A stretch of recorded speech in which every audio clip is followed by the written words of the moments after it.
saudara-saudara sekalian, dengan rahmat Tuhan Yang Maha Esa, marilah kita kenang kembali sejarah lahirnya Pancasila dalam rapat Dukuri Sumbiso Sakai pada tanggal 29 Mei 1945 sampai dengan 1 Juni 1945 di Gedung Sangiin, Jakarta. Dan kepada segenap para anggota dipersilahkan mempersiapkan diri karena rapat akan segera dimulai.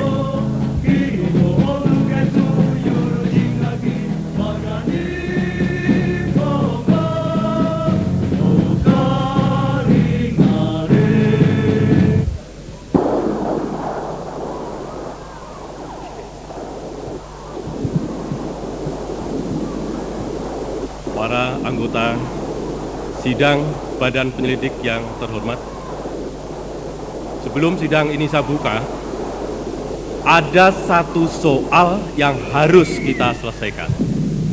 Di atas dasar apa negara Indonesia merdeka nanti kita dirikan?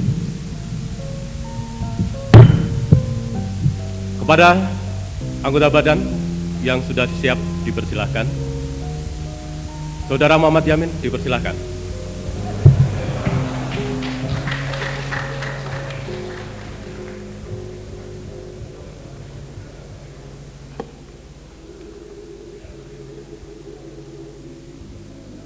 Tuan Kaitio yang mulia, rapat yang terhormat, angkat bicara dalam rapat panitia penyelidikan Indonesia Merdeka ini memberi ingatan kepada kita bahwa kewajiban yang terpikul di atas kepala dan kedua belah bahu kita ialah suatu kewajiban yang sangat teristimewa. Kewajiban untuk ikut menyelidiki bahan-bahan yang akan menjadi dasar dan susunan negara yang akan terbentuk dalam suasana kemerdekaan.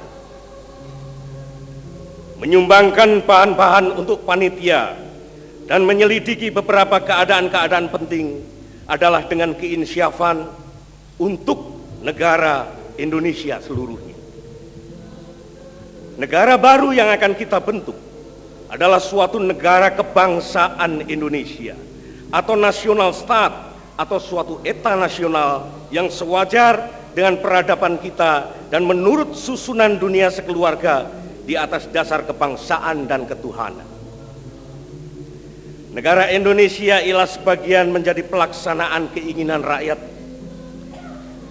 dan sebagian lagi sebagai usaha dalam beberapa ratus tahun. Keinginan itu sumbernya dalam nasionalisme atau dasar kebangsaan yang mengikat kita seketurunan dan sesama kemauan, bukanlah menurut nasionalisme lama, melainkan menurut nasionalisme baru yang berisi faham hendak mempersatukan rakyat dalam ikatan sejarah yang dilindungi mereka. Inilah lain dan bedanya nasionalisme Indonesia zaman sekarang daripada usaha rakyat Indonesia waktu mendirikan susunan kenegaraan Indonesia yang terbentuk dalam negara Shailendra Siwa yang beratus-ratus tahun lamanya.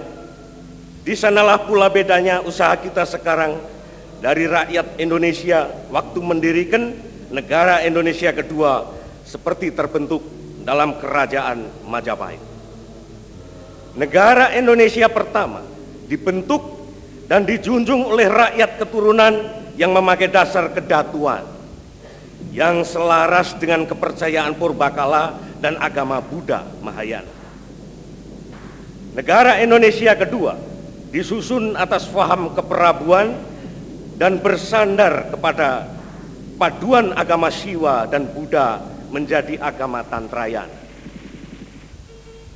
Negara Indonesia ketiga yang segera akan datang adalah pula negara kebangsaan dan berketuhanan. Tentang dasar negara itu, tak dapatlah dilanjutkan dasar kedatuan atau dasar keperabuan secara dulu itu, karena tradisi kenegaraan antara runtuhnya tata negara kedua dengan negara Indonesia merdeka tidak bersambung. Rakyat Indonesia sekarang tidak dapat diikat dengan dasar dan bentuk tata negara dahulu, karena perubahan dan aspirasi kita sekarang jauh berlainan daripada zaman yang dahulu itu. Tuan pembicara salah paham. Sebagai sudah saya jelaskan tadi, yang dibicarakan ialah dasar-dasarnya negara Indonesia merdeka. Kalau sudah tidak ada lagi, saya mohon saudara langsung saja bicara. Baik, saya perhatikan dan saya lanjutkan. Tuan Kaityo, pembicaraan saya lanjutkan dengan keinsyafan atas kedahsyatan perang dan kesungguhan waktu. Kedua-duanya rakyat Indonesia merasakan dan mau menahan nasib sekarang ini. Kesungguhan waktu itu dari saat ke saat menebalkan keyakinan dan pendirian bahwa hari pelantikan negara sudah dekat. Jikalau pelantikan sudah terlampau, maka bertambahlah di atas dunia satu anggota baru yang sudah berumur tua dan berkeadaban luhur. Bangsa Indonesia menjelma kembali setelah menderita perjuangan dan berperang. Saya rasa Tuan menyimpang dari yang saya maksudkan tadi. Saya turut perintah itu, walaupun ada keyakinan bahwa dasar negara mengenai juga soal penduduk pun karena mengenai soal pemerintahan, dan begitu juga soal tanah. Itu lain hari akan dibicarakan. Jadi kalau sudah tidak ada lagi tentang dasarnya Indonesia merdeka, saya persilakan saudara untuk duduk. Nanti dulu Tuan Kaityo. Pada permulaan tidak diterangkan apa-apa mengenai dasar soal daerah, penduduk, dan tanah. Juga terhitung tentang di dalam pembentukan negara. Saya harap semua takluk pada pimpinan. Baik, saya turut walaupun tidak takluk. Silakan lanjutkan pembicaraan. Tuan Kaityo, habislah pembicaraan saya, tetapi karena tadi Tuan Kaityo memberi kesempatan kepada kita semua bahwa kita juga boleh mengeluarkan perasaan, maka saya curahkan perasaan saya dengan syair. Indonesia merdeka. Abadilah Republik Indonesia untuk selama-lamanya, yang dilindungi tumpah darah benua kepulauan yang indah antara cakrawala langit yang murni dengan bumi tanah yang sakti. Di samping teman, di hadapan lawan, negara berdiri ditakdirkan Tuhan untuk keselamatan seluruh bangsa, supaya bahagia segenap seketika, berbudi setia, tenaga merdeka dengan menjunjung kedaulatan negara. Di atas abu negara kedua, kami membentuk negara ketiga, diiringi lagu Indonesia Raya, di bawah kibaran bendera bangsa. Di sanalah rakyat hidup berlindung, berjiwa merdeka, tempat bernaung. Saudara Muhammad Yamin. Ya, terima kasih.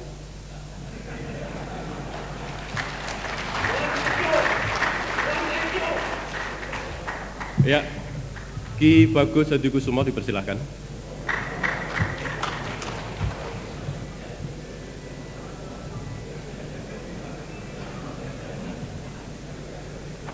Dimohon bisa singkat. Assalamualaikum warahmatullahi wabarakatuh. Waalaikumsalam warahmatullahi wabarakatuh. Tuan-tuan yang mulia, sidang yang terhormat,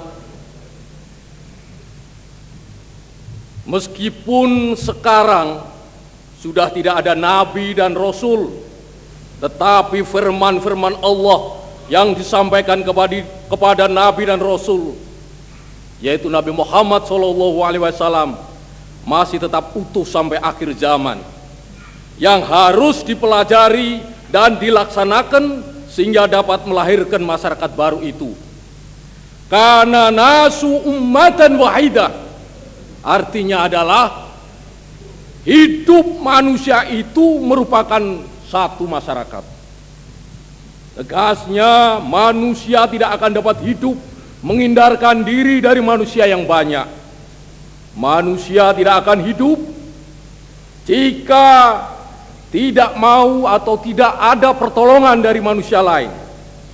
Kemudian yang kedua, wakil rakyat dalam permusyawarah harus berlaku sebagai pewaris para nabi atau warasatul anbiya. Dan segala permusyawaratan harus berdasarkan keikhlasan, suci dari sifat tamak dan mementingkan diri dan golongan sendiri. Maka perkenankan saya akan berdoa dahulu. Allahumma hdina siratal mustaqim, siratal ladzina an'amta alaihim, ghairil maghdubi alaihim waladhdallin, amin. Artinya, ya Allah, berikan kami petunjuk ke jalan yang benar, yaitu jalan orang yang telah Engkau beri nikmat, dan bukan jalan orang-orang yang Engkau murkai, bukan pula jalan orang-orang yang sesat. Kemudian yang ketiga, akhlak perseorangan harus mendapat perbaikan, dan ajaran-ajaran Islam tentang perbaikan perseorangan dan masyarakat. Tuan-tuan yang terhormat, cobalah tuan-tuan pikirkan dengan tenang dan cermat bahwa agama Islam mengandung ajaran 4 perkara pokok, yaitu A. Ajaran iman atau kepercayaan kepada Allah dan perkara yang gaib. B. Ajaran beribadah, berkhidmat dan berbakti kepada Allah. C. Ajaran beramal soleh. D. Ajaran berjihad di dalam jalan Allah, jihadu fisabilillah. Yang dimaksud dengan jihad di dalam jalan Allah ialah dengan sukarela berjuang mati-matian dengan mengorbankan harta benda, jiwa dan raganya untuk menuntut dan menegakkan kebenaran dan keadilan. Maaf, bisa fokus? Ya. Yang keempat, Islam mengajarkan persatuan atas dasar persaudaraan yang kokoh. Maka bangunkanlah negara di atas ajaran agama Islam. Firman Allah, wa'tasimu bihablillahi jami'a wala tafarraqu. Hendaklah kamu sekalian berpegang teguh dalam tali Allah dan jangan kamu bercerai-berai. Juga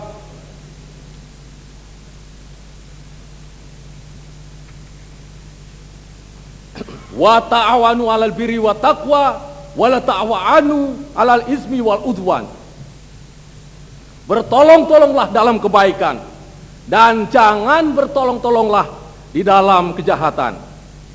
Kemudian Nabi Muhammad SAW juga bersabda, hubungan seorang mukmin dengan mukmin yang lainnya sebagai batu dalam tembok, satu dan lainnya kokoh mengokohkan.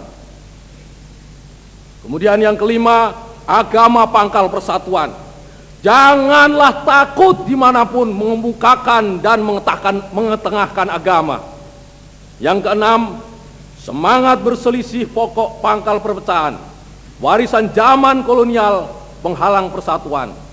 Yang ketujuh, Islam mementingkan perekonomian dan mengatur pertahanan negara yang total, baik pertahanan lahir maupun batin. Yang kedelapan, Islam membangun pemerintahan yang adil dan menegakkan keadilan berdasar kerakyatan dan musyawarah serta kebebasan memeluk agama. Firman Allah yang artinya bahwasanya Allah menyuruh bersifat adil dan berbuat baik. Kemudian, apabila kamu hendak memberi hukum di antara manusia, maka haruslah kamu memberi hukum yang adil. Bisa langsung saja, Bos. Baiklah, akan saya akhiri. Tuan-tuan yang terhormat, ketahuilah bahwasanya umat Islam sekarang ini sudah insaf, sudah luas pandangannya dan sudah lebar dadanya, suka bekerja bersama-sama dengan siapa saja dan di mana saja, asal tidak tersinggung agamanya. Sekarang sudah banyak para kiai yang suka mematuhi serta bekerja giat di dalam pergerakan dan badan-badan lainnya.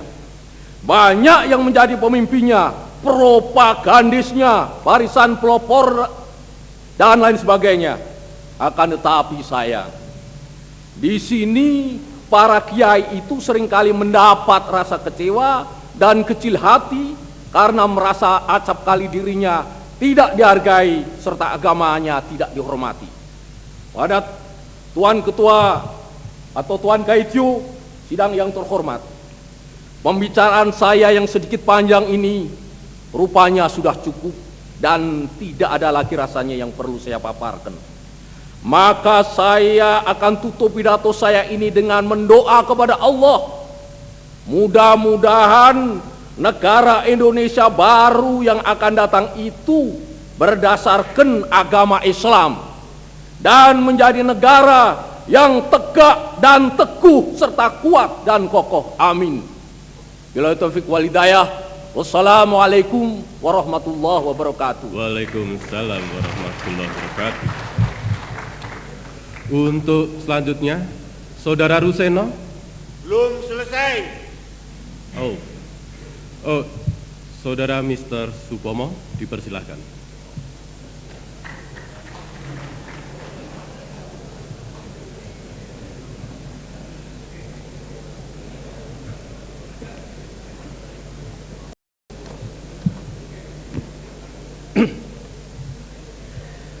Paduka Tuan Kaityu, hadirin yang terhormat.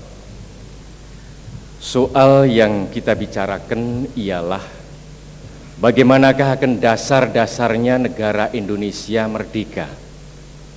Namun sebelumnya saya mengingatkan dahulu pada tuan-tuan bahwa bukan saja negara yang berdasar persatuan itu akan sesuai dengan corak masyarakat Indonesia, akan tetapi negara yang bersifat persatuan itu telah menjadi cita-cita pergerakan politik Indonesia pada zaman dahulu sampai sekarang. Saya hendak memperingatkan kepada tuan-tuan pasal 2 Pancadharma yang telah diterima oleh Chuo Sang-in, ialah bahwa kita hendak mendirikan negara Indonesia yang merdeka, bersatu. Jadi cita-cita ini tepat sesuai dengan corak masyarakat Indonesia yang asli. Lalu bagaimanakah dalam negara hubungan antara negara dan agama? Oleh anggota yang terhormat Tuan Muhammad Hatta telah diuraikan dengan panjang lebar bahwa dalam negara persatuan di Indonesia hendaknya urusan negara dipisahkan dari urusan agama. Memang di sini terlihat ada dua paham, ialah paham dari anggota-anggota ahli agama yang menganjurkan supaya Indonesia didirikan sebagai negara Islam, dan anjuran lain seperti yang telah dianjurkan oleh Tuan Muhammad Hatta ialah negara persatuan nasional yang memisahkan urusan negara dengan urusan Islam. Dengan perkataan lain, bukan negara Islam. Apa sebabnya saya mengatakan bukan negara Islam? Perkataan negara Islam lain artinya daripada perkataan negara berdasar atas cita-cita luhur dari agama Islam. Dalam negara yang tersusun sebagai negara Islam, negara tidak bisa dipisahkan dari agama. Negara dan agama ialah satu, bersatu padu. Hadir yang terhormat, semenjak tahun 1924, Turki mengganti sifat negaranya dan bukan menjadi negara Islam lagi. Betul, agama rakyat Turki ialah Islam, akan tetapi sebagai negara, menurut sistem pemerintahannya, Turki bukan negara Islam lagi. Akan tetapi negeri Mesir, Irak, Iran, Saudi Arabia ialah negeri-negeri Islam. Apakah kita hendak mendirikan negara Islam di Indonesia? Dengan ini saya hendak mengingatkan kepada tuan-tuan bahwa menurut letaknya Indonesia di dunia, Indonesia mempunyai sifat yang berlainan dengan geografi negeri-negeri Irak, Iran, Mesir atau Syria, negara-negara yang bersifat keislaman, corpus Islamicum. Tadi saya mengatakan bahwa dalam negara Islam, negara tidak bisa dipisah-pisahkan dari agama, dan hukum syariah dianggap sebagai perintah Tuhan untuk menjadi dasar, untuk dipakai oleh negara. Dalam negara-negara Islam, misalnya negeri Mesir dan lain-lain, yang menjadi soal ialah apakah hukum syariah dapat dan boleh dirubah, diganti, disesuaikan menurut kepentingan internasional, menurut aliran zaman. Ada suatu golongan yang terbesar yang mengatakan bahwa untuk itu tidak diperbolehkan, tetapi ada lagi golongan yang mengatakan bisa disesuaikan dengan zaman baru. Umpamanya saja seorang ahli agama terkenal, yaitu kepala dari sekolah tinggi Al-Azhar di Kairo, Muhammad Abduh, yang termasyhur namanya, dan ia juga mempunyai murid di sini, mengatakan memang hukum syariah bisa dirubah dengan cara ijma atau permusyawaratan, asal saja tidak bertentangan dengan Quran dan hadis. Ada lagi yang mempunyai pendapat yang sangat radikal, seperti Ali Abdul Razik yang mengatakan bahwa agama terpisah daripada hukum yang mengenai kepentingan negara. Dengan pendek kata, dalam negara-negara Islam masih ada pertentangan pendirian tentang bagaimana seharusnya bentuk hukum negara supaya sesuai dengan aliran zaman modern yang meminta perhatian dari negara-negara yang turut berhubungan dengan dunia internasional itu. Jadi, seandainya kita di sini hendak mendirikan negara Islam, pertentangan pendirian itu akan timbul juga di masyarakat kita, dan barangkali badan penyelidik ini pun akan susah memperbincangkan soal itu.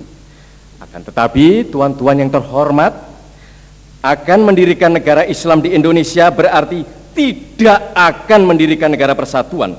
Mendirikan negara Islam di Indonesia berarti mendirikan negara yang akan mempersatukan diri dengan golongan yang terbesar, yaitu golongan Islam. Jika di Indonesia didirikan negara Islam, maka tentu akan timbul soal-soal minderheden, soal golongan agama yang kecil-kecil, golongan agama Kristen dan lain-lain.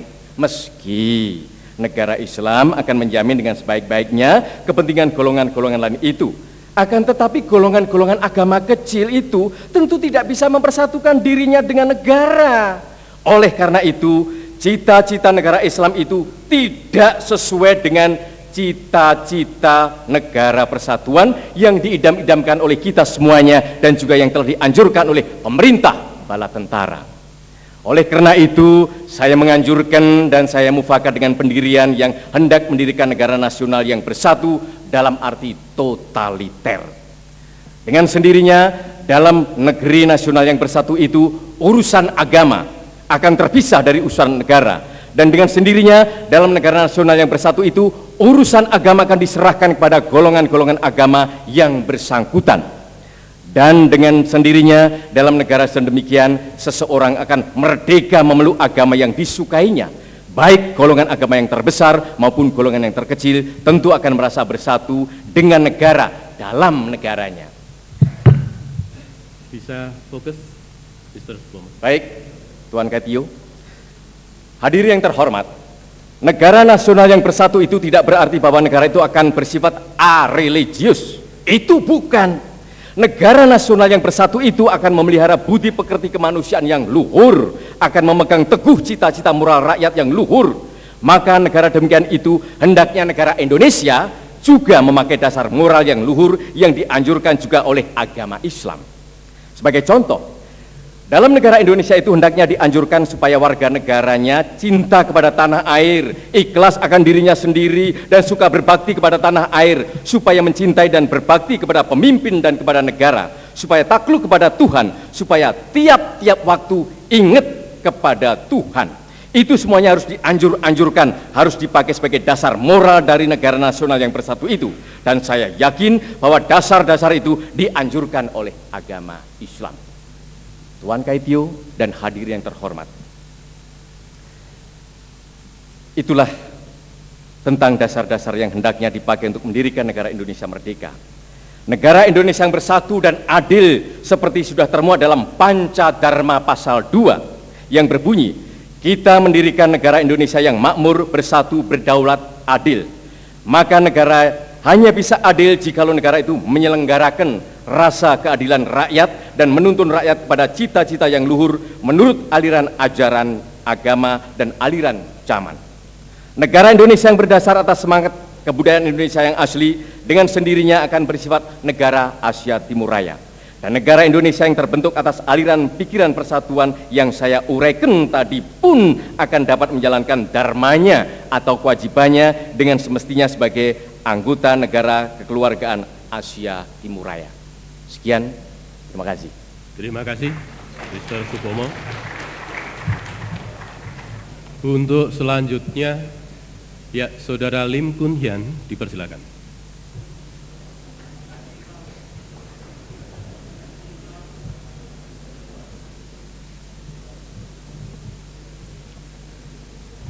Paduka Tuan Kaityo yang mulia, banyak terima kasih. Tujuan peperangan Asia Timur Raya adalah hak itu atau persaudaraan bangsa manusia. Persaudaraan ini harus dimulai dari persaudaraan bangsa-bangsa Asia Timur Raya. Dan buat itu semua, bangsa Asia harus dimerdekakan. Saudara-saudara sekalian, dasar ekonomi tidak akan saya bicarakan di sini. Sebab karena prinsip ekonomi dengan modal yang sekecil-kecilnya, dengan mencapai laba sebesar-besarnya, membangunkan banyak sirik hati dan rupa-rupa pertengkaran. Dasarnya berbagai negara ialah hati manusia. Jika hati baik, pikiran pun baik. Dan melahirkan buah yang baik pula, yaitu aturan yang baik untuk semua orang. Hati yang baik itu adalah hati yang jujur dan cinta pada semua orang. Orang demikian bisa atur beres keluarganya, rumah tangganya, dan selanjutnya negerinya. Artinya bangsa Tionghoa itu seperti sungai Yangtze, yaitu sungai yang paling besar di dalam dunia. Sebab dari itu pikiran-pikiran Pujangga Tionghoa melangkah jauh dari negerinya melingkupi seantero dunia. Tidak mengenal negeri melingkupi negeri atau bangsa melingkupi bangsa, tapi satu negeri dunia dan satu bangsa manusia. Jadi Saudara Lim tidak setuju dengan paham kebangsaan? Hah?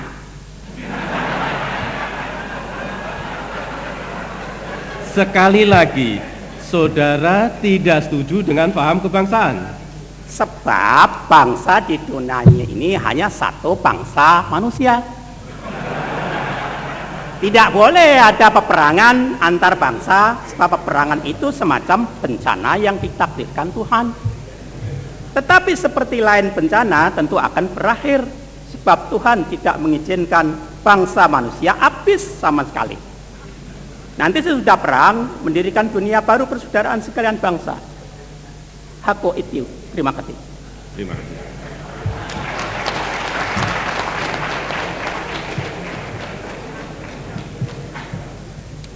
Hari ini tanggal 1 Juni 1945 sudah 2 hari kita bersidang dan sudah banyak pendapat dari para pimpinan, para ahli. Untuk itu pada hari ini kami mohon ya Saudara Insinyur Soekarno dipersilakan.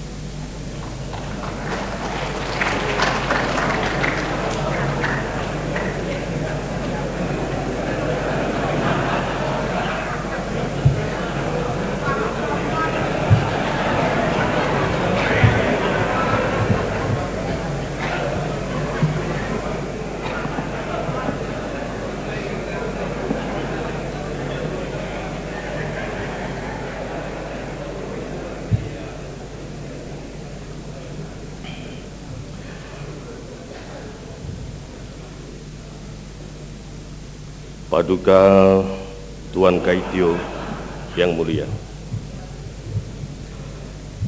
sesudah 3 hari berturut-turut anggota-anggota Dokuritsu Yunmi Sakai mengeluarkan pendapat-pendapatnya, maka sekarang saya mendapat kehormatan dari Paduka Tuan Ketua yang mulia untuk mengemukakan pendapat saya. Menurut tanggapan saya, yang diminta oleh Paduka Tuan Ketua yang mulia ialah filosofis Groundslah daripada Indonesia merdeka.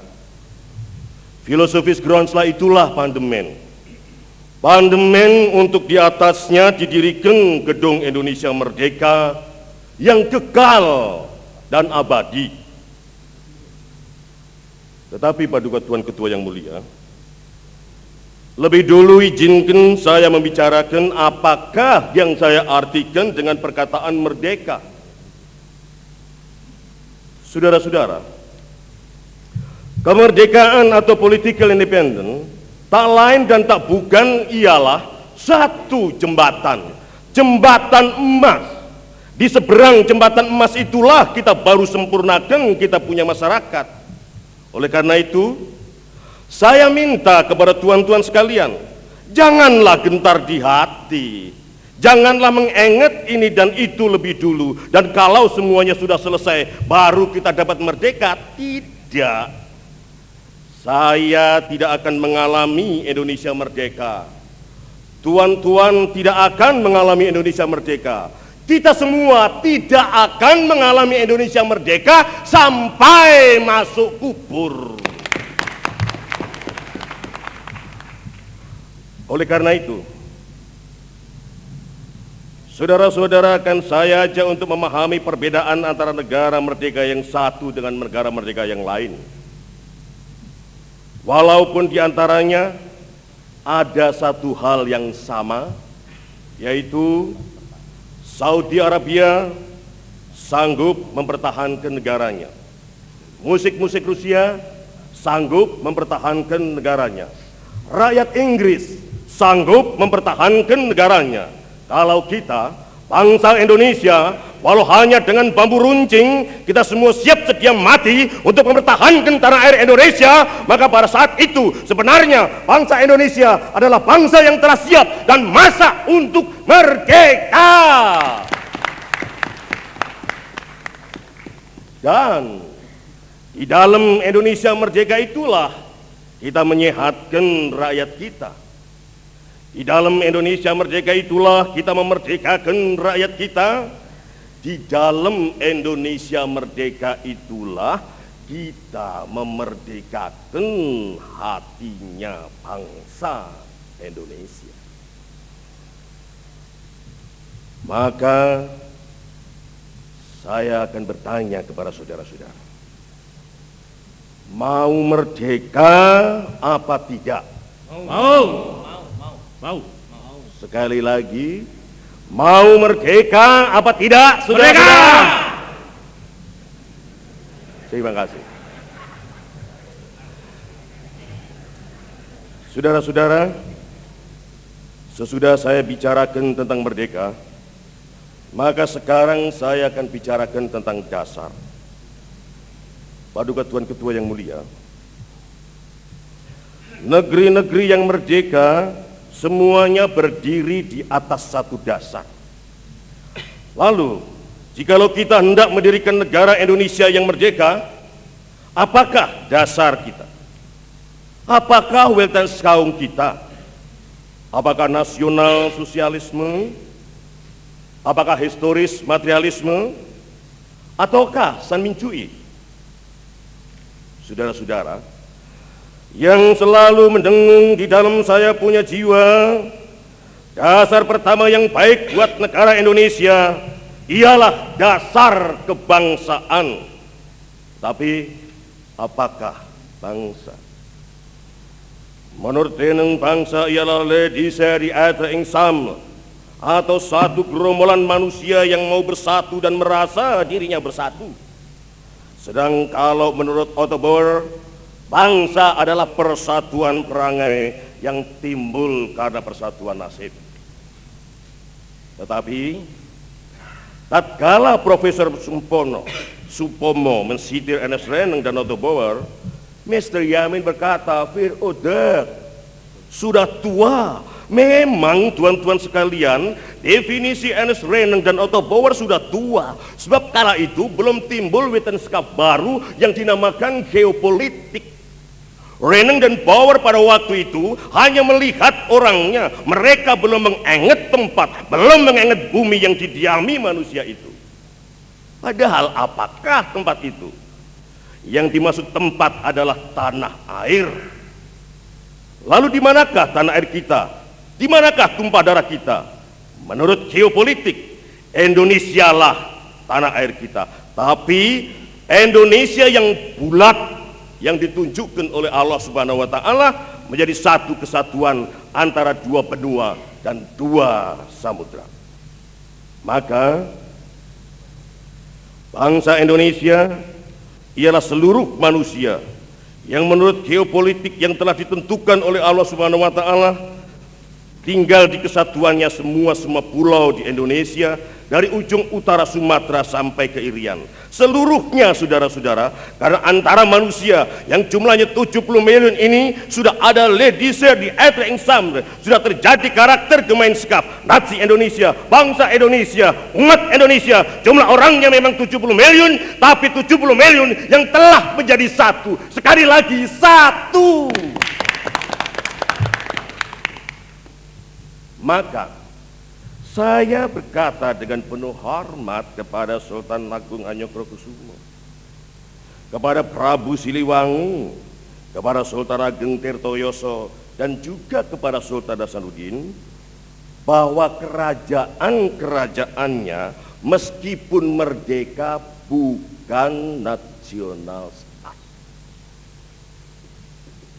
Nasional stat hanya Indonesia seluruhnya. Karena itu jika tuan-tuan terima baik, marilah kita mengambil sebagai dasar negara yang pertama kebangsaan Indonesia. Maaf, Tuan Lim Kun Hian,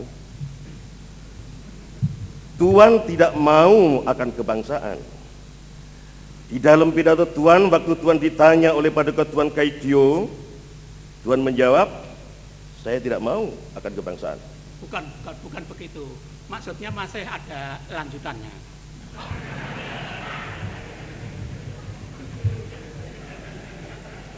Kalau begitu, maafkan saya dan saya mengucapkan terima kasih atas kesediaan Tuan Lim Kun Hian menyetujui dasar kebangsaan ini.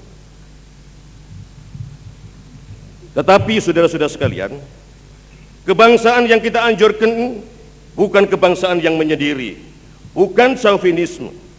Kita bukan mendirikan negara Indonesia merdeka, tapi kita harus juga mendirikan negara Indonesia yang menuju pula kepada kekeluargaan bangsa-bangsa. Dan inilah filosofis prinsip saya yang nomor 2, yang saya usulkan kepada tuan-tuan, yang saya namakan internasionalisme. Tapi jikalau saya katakan internasionalisme, bukan saya bermaksud kosmopolitisme. Kemudian, apakah dasar yang ketiga?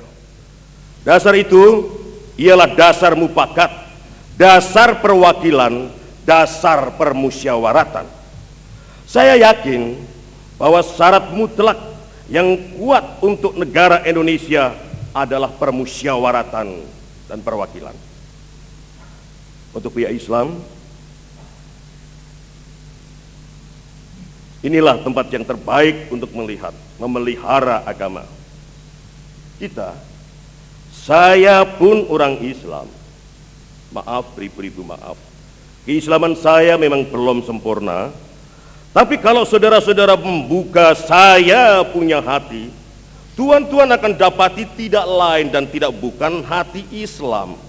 Dan hati Islam Bung Karno ini ingin membela Islam dalam mufakat, dalam permusyawaratan.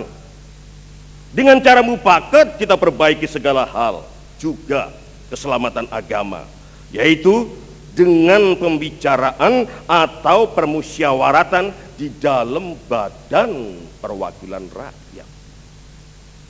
Oleh karena itu saya minta kepada saudara-saudara, baik yang bukan Islam maupun terutama yang Islam, setujuilah prinsip dasar nomor 3, yaitu dasar permusyawaratan perwakilan. Prinsip nomor 4 sekarang saya usulkan, sebab di dalam 3 hari ini saya belum mendengarkan prinsip itu, yaitu prinsip kesejahteraan, prinsip tidak akan ada kemiskinan di dalam Indonesia merdeka.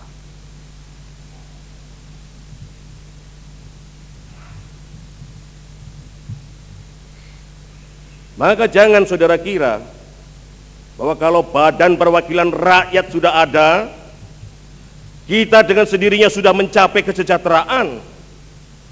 Kita sudah lihat di negara Eropa, di sana ada badan perwakilan, ada parlementer demokrasi. Tapi tidakkah di Eropa kaum kapitalis yang merajalela?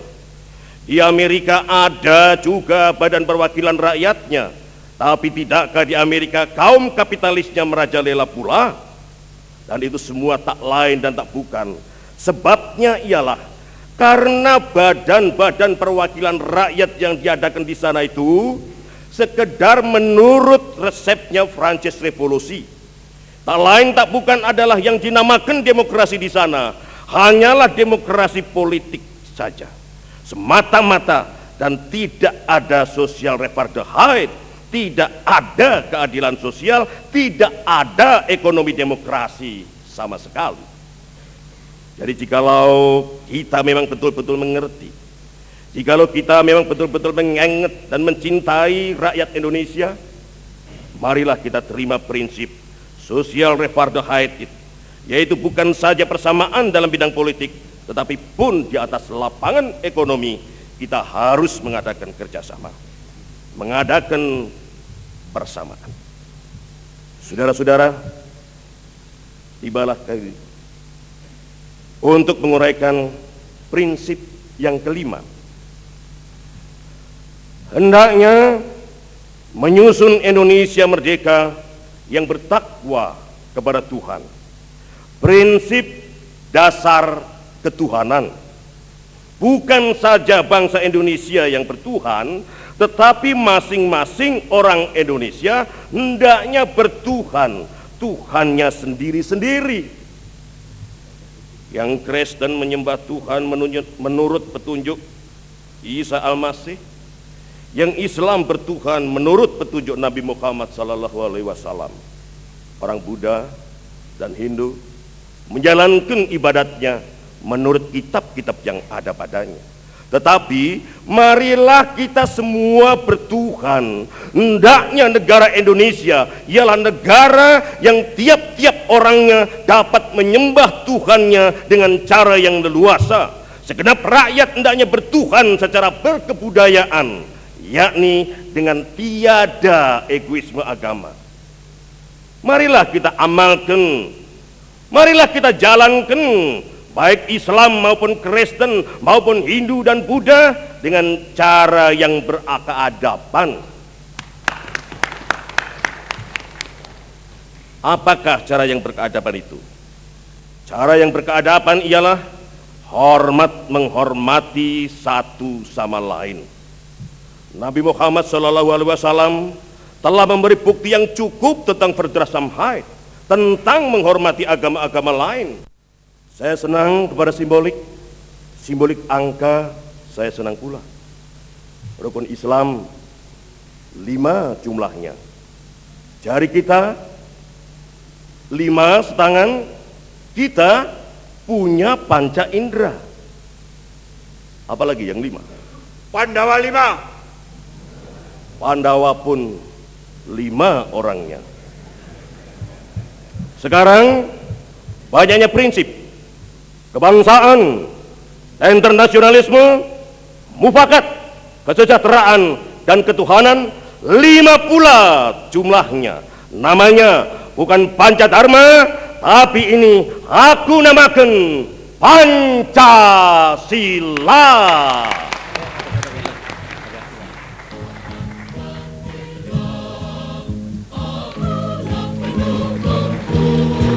Demikianlah fragmen sejarah lahirnya Pancasila yang telah dipersembahkan oleh Seksi Seni Budaya Kagama, Sutradara Suharyoso. Arigatou gozaimasu.